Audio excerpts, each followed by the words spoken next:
l'écart d'âge est trop poussé, vous devez vous poser la question de savoir est-ce que vous allez pouvoir alors gérer cela à l'avenir lorsque déjà l'écart d'âge est trop.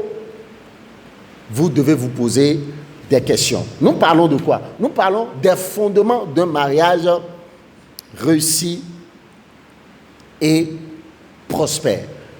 Gloire à Dieu. Dites-moi, est-ce que là déjà vous êtes enseigné? Vous êtes déjà un peu enseigné? Est-ce que vous êtes un peu enseigné? Oui. Est-ce que quelqu'un a une question? Très rapidement, avant que je ne continue. Est-ce que quelqu'un a une question?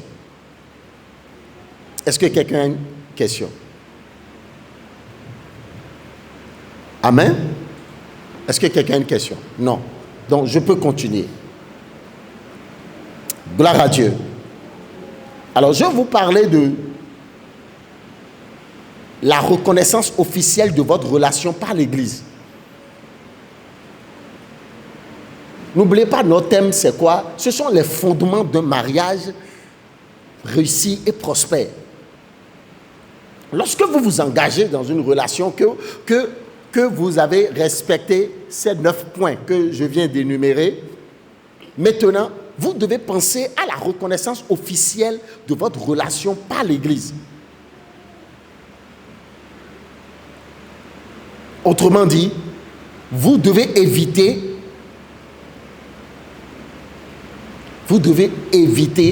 la cachotterie vis-à-vis de l'Église. Cela vous permettra, premièrement, de s'assurer que votre relation est une relation spirituellement approuvée par le Seigneur.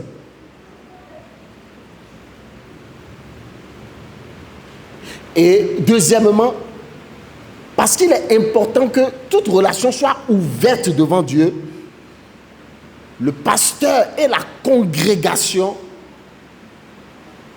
en temps normal, devront savoir que telle personne est en relation avec telle personne.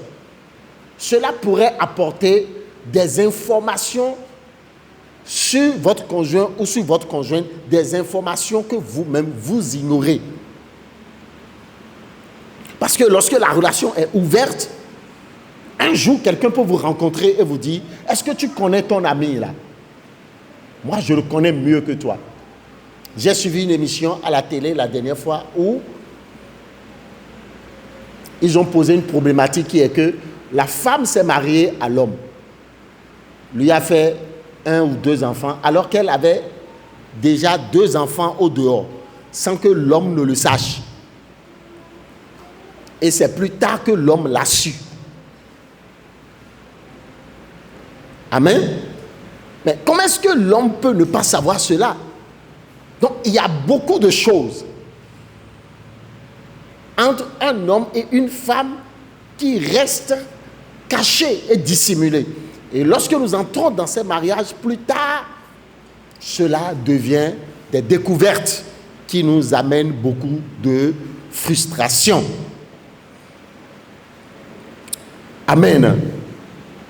Alléluia.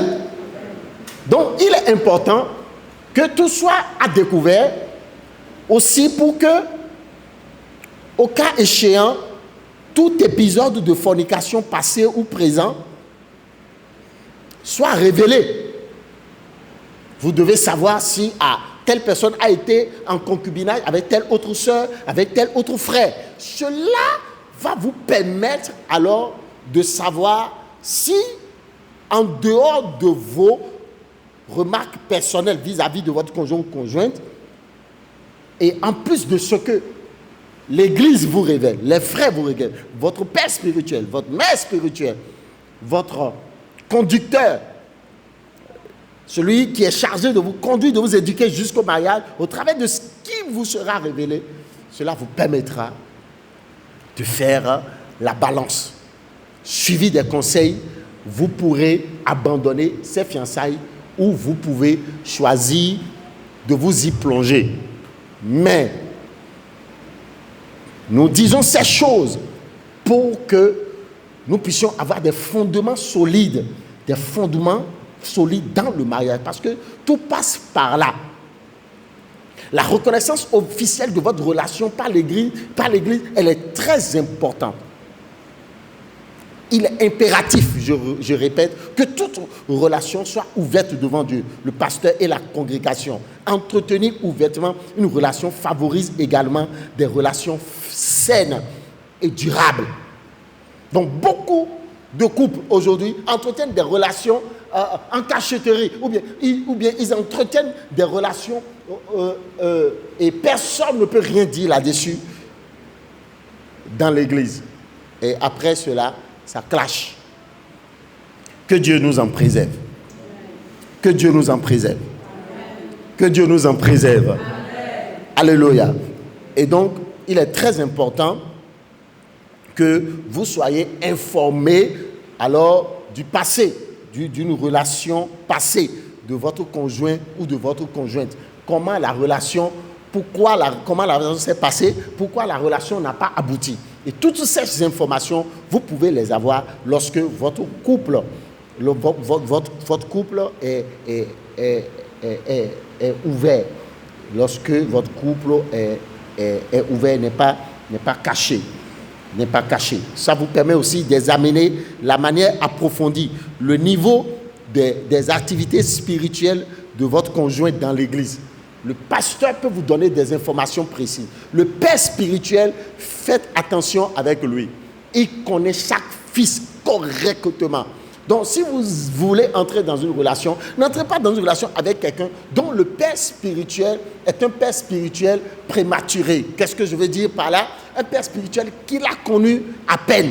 Il y a des gens, lorsqu'ils veulent entrer dans des relations, ils changent de père spirituel pour que le témoignage qui leur sera rendu par le nouveau père spirituel soit de bons témoignages. Vous ne devez jamais entrer alors dans ces relations-là et aller en profondeur. Du moins, même si vous voulez y entrer, vous devez faire très attention. Alléluia. De quoi est-ce que nous parlons? Nous parlons des fondamentaux, des bases. Pourquoi est-ce que votre couple doit être ouvert? À cause des examens qu'on pourrait vous demander. Faites des examens pour voir si telle personne n'a pas le sida, si telle personne n'a pas ci, si telle personne n'a pas ça. Faites les électrophorèses de l'hémoglobine et le test des infections sexuellement, des IST, infections sexuellement transmissibles. L'Église peut vous exiger ces choses. Un leader peut vous dire, allez dans ce sens pour que nous puissions vous coacher dans ce sens. Les parents peuvent vous dire, allez dans ce sens pour que nous puissions vous coacher dans ce sens. Donc, ne faites pas les choses avec cachotterie et ne vous précipitez pas dans le mariage. Alléluia. Gloire à Dieu. Alors, je veux vous parler maintenant de ce qu'il ne faut pas faire avec votre bien-aimé lorsque vous êtes en fiançailles. De quoi est-ce que nous parlons, bien-aimé? Nous parlons de la restauration des familles. Et nous sommes en train de parler des fondements d'un mariage réussi et prospère. Donc, je suis retourné totalement au fondement des B.A.B.A., c'est-à-dire à partir des relations de base. Gloire à Dieu. Alors, donc, lorsque vous entrez dans une relation amicale avec votre frère, que vous avez l'intention de marier, votre frère ou soeur, la parole de Dieu les appelle bien-aimés. Communément, nous, on appelle ça petit ami ou fiancé. La parole de Dieu dans le cantique, dans le livre des cantiques, appelle cela bien-aimé. Alors, donc, lorsque vous entrez alors dans une relation de fiançailles avec votre bien-aimé, ce qu'il ne faut pas faire avec votre bien-aimé, voici. Ne pas le ou la serrer dans vos bras ni l'embrasser. Ça, c'est la première des choses. 2, ne pas vous asseoir sur ses genoux. 3, ne pas rester seul avec lui ou elle derrière des portes fermées pendant de longs moments. Je dis 1, ne pas la serrer dans vos bras ni l'embrasser. Pourquoi nous disons ces choses? Nous sommes des parents et nous sommes appelés à éduquer nos enfants et à les introduire dans le mariage. Cela est très important. Et cela nous permet aussi de voir là où il y a une faille. Pourquoi? Parce que dans l'église aujourd'hui, l'éducation sur le mariage est biaisée. En tout cas, chez nous, ici, chez nous.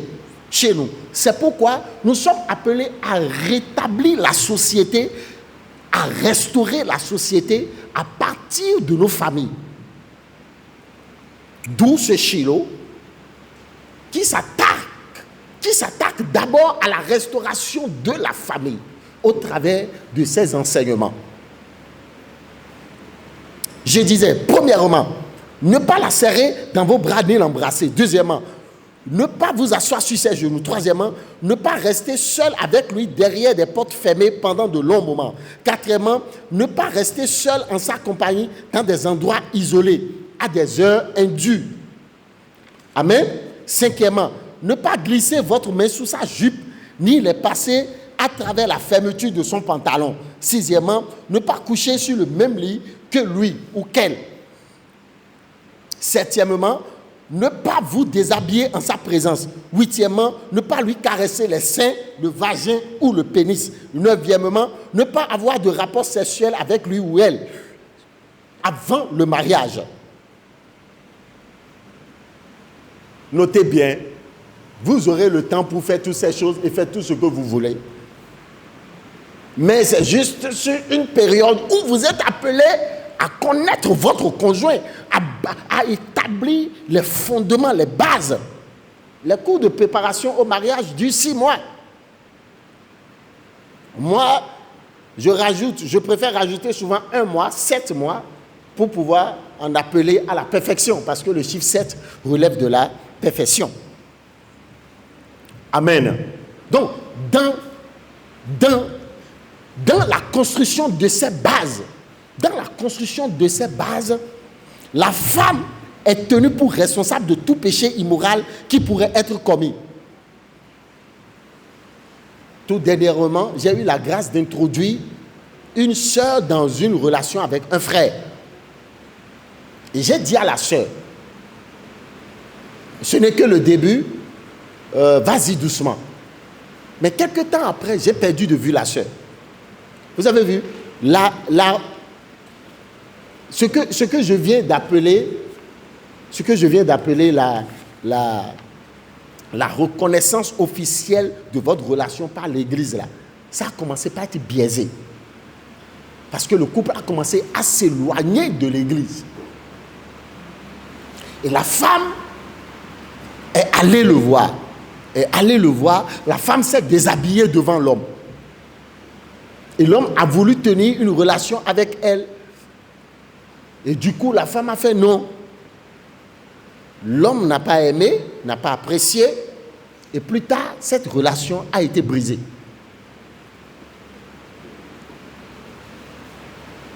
Vous savez, il y a des relations qui peuvent aboutir et conduire au mariage. Mais ces relations ont faussé, ont chuté. Pourquoi?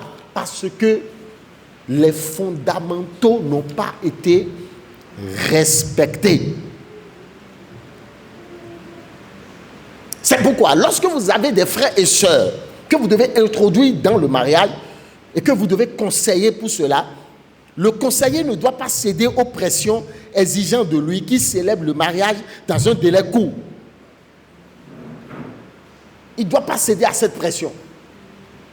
On ne doit pas lui mettre la pression. Il faut vite célébrer le mariage. Non. Cela pourrait cacher quelque chose. Amen. Donc, à ce niveau, la femme doit être encouragée à avoir le contrôle de la relation. Elle doit avoir beaucoup de respect pour sa personne et ne jamais permettre à quiconque de lui manquer de respect.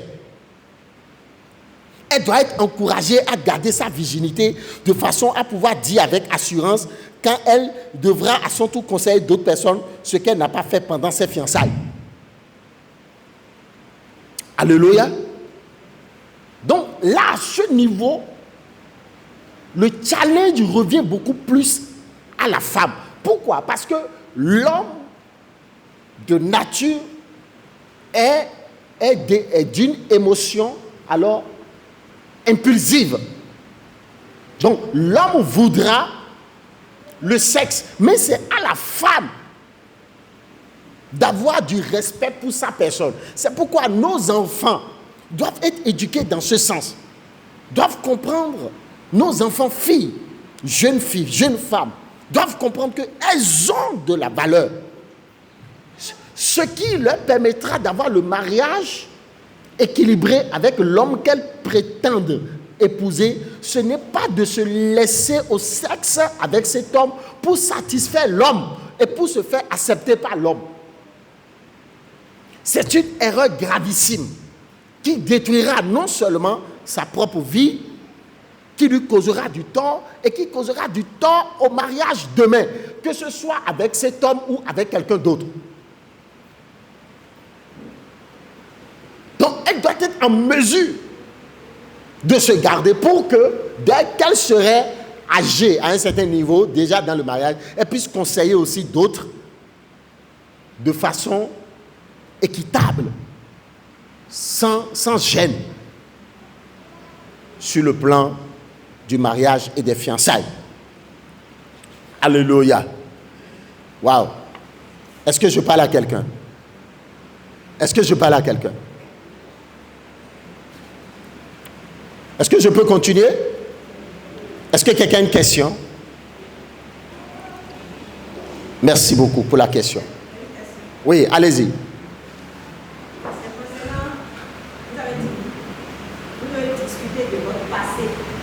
Oui.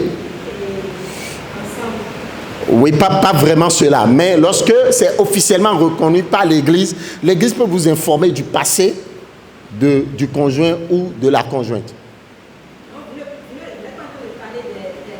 Non, je ne parle pas des deux. Merci beaucoup. Je ne parle pas des deux. Amen. Ce travail sera fait par un leader qui vous coach, un leader qui vous soutient dans la marche ensemble. Le leader peut t'appeler pour te dire, est-ce que tu connais son passé? Ton pasteur peut t'appeler, ton conseiller en termes de mariage peut t'appeler pour te dire, est-ce que tu connais son passé? Nous l'avons appelé, nous connaissons son passé, nous avons fait des enquêtes, mais est-ce que toi tu connais? Mais cela ne relève pas de votre discussion à vous les deux, alors que vous êtes en fiançailles. Alléluia. Gloire à Dieu. Gloire à Dieu. Alléluia. Je suis en train de poser les bases d'un mariage prospère.